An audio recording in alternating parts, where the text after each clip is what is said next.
ये सृष्टि एक अटूट चक्र है जहां हर कर्म का फल सुनिश्चित है।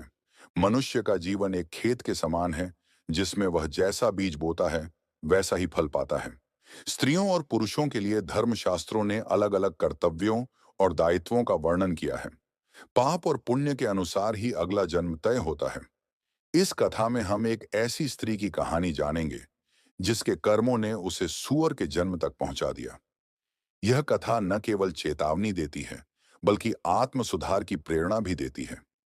स्वर्ग में देवी पार्वती ने महादेव से पूछा, प्रभु, यह पुनर्जन्म का चक्र क्यों बनाया गया और ऐसा क्यों है कि स्त्रियां जो सृष्टि की जननी हैं उन्हें भी कभी कभी निचले योनियों में जन्म लेना पड़ता है।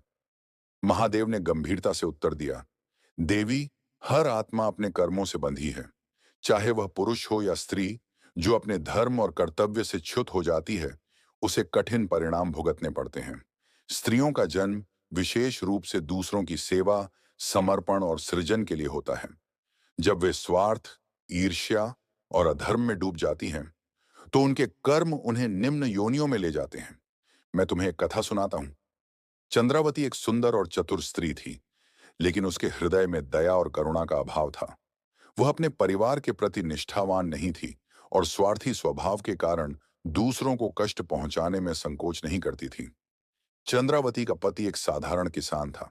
वह दिन रात मेहनत करता, लेकिन चंद्रावती हमेशा उसकी कमाई को व्यर्थ के कामों में खर्च कर देती। उसकी सास वृद्ध और बीमार थी, लेकिन चंद्रावती ने कभी उसकी देखभाल नहीं की।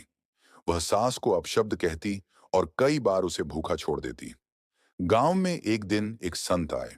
उन्होंने कहा, चंद्रावती, तुम्हारे कर्म तुम्हारे साथ रहेंगे। दूसरों को कष्ट देने वाली आत्माएं अगले जन्म में पशु योनि में जाती हैं। लेकिन चंद्रावती ने उनकी बातों को हंसी में टाल दिया।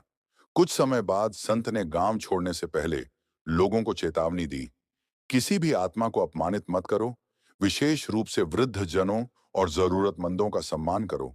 स्त्री का धर्म सेवा, करुणा और प्रेम है। जो इस धर्म का पालन नहीं करती उसका अगला जन्म अत्यंत दुखद होता है। चंद्रावती ने संत की बातों को अनसुना कर दिया।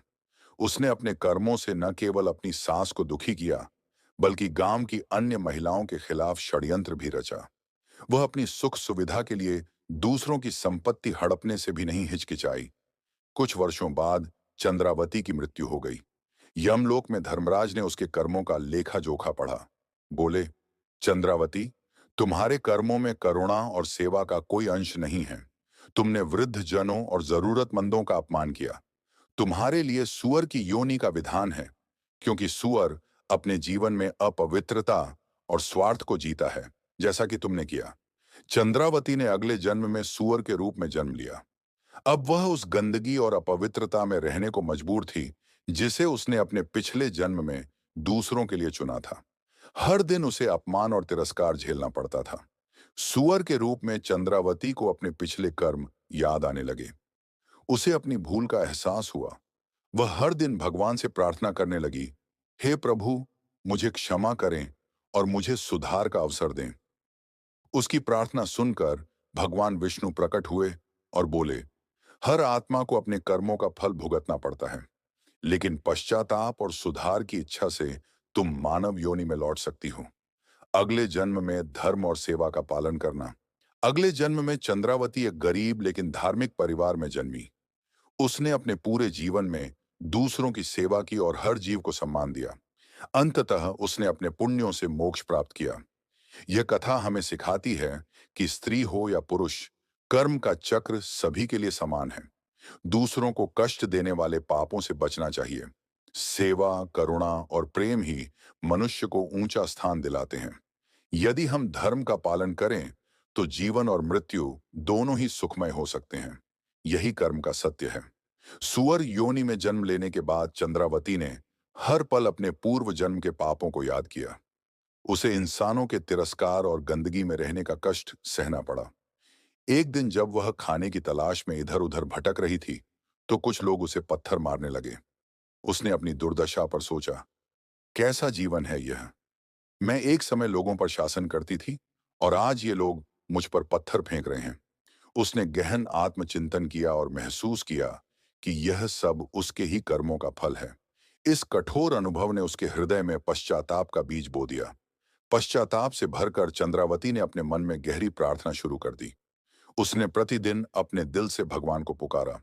उसकी सच्ची प्रार्थना सुनकर भगवान विष्णु प्रकट हुए। विष्णु जी बोले, हे आत्मा, तुमने अपने कर्मों का फल भुगत लिया है। अब तुम प्रायश्चित के योग्य हो, लेकिन अगले जन्म में तुम्हें धर्म और सेवा का पालन करना होगा। चंद्रावती ने कहा, हे प्रभु, मुझे एक और अवसर दें। मैं अपने जीवन को सुधारने और दूसरों की सेवा करने का व्रत लेती हूँ। अगले जन्म में चंद्रावती ने एक गरीब और धर्मनिष्ठ परिवार में जन्म लिया। उसका नाम सरस्वती रखा गया। सरस्वती बचपन से ही दूसरों की सेवा में लगी रहती थी। वह वृद्धों की देखभाल करती, भूखों को भोजन कराती और हर परिस्थिति में अपने धर्म का पालन करती। सरस्वती ने अपने इस जन्म में अपने पुराने पापों का प्रायश्चित करने के लिए अनेक व्रत और तप किया। उसका जीवन पूरी तरह से धर्म और करुणा का प्रतीक बन गया। सरस्वती ने अपने धर्म और सेवा के माध्यम से अपने सभी पापों का प्रायश्चित किया। जब उसका अंत समय आया, तो भगवान विष्णु ने उसे अपने धाम में स्थान दिया। इस प्रकार चंद्रावती ने अपने कर्मों के चक्र को तोड़कर मोक्ष प्राप्त किया और यह सिद्ध किया कि पश्चाताप और धर्म पालन से हर आत्मा उन्नति प्राप्त कर सकती है। पाप का फल भोगने से बचने का एकमात्र उपाय धर्म और सेवा का पालन है। हर कर्म का परिणाम निश्चित है, लेकिन सुधार का रास्ता भी हमेशा खुला रहता है। दूसरों के कष्ट का कारण बनने वाले को अंततः उसके कर्मों का फल भुगतना पड़ता है। दोस्तों, यह कथा हमें सिखाती है कि हमारे कर्म ही हमारे भविष्य का निर्माण करते हैं। अगर आपको यह कहानी अच्छी लगी हो, तो इसे लाइक और शेयर करें और ऐसी ही और प्रेरणादायक कथाओं के लिए हमारे चैनल को सब्सक्राइब करना न भूलें। और कमेंट बॉक्स में ओम नमः शिवाय अवश्य लिखें। धन्यवाद।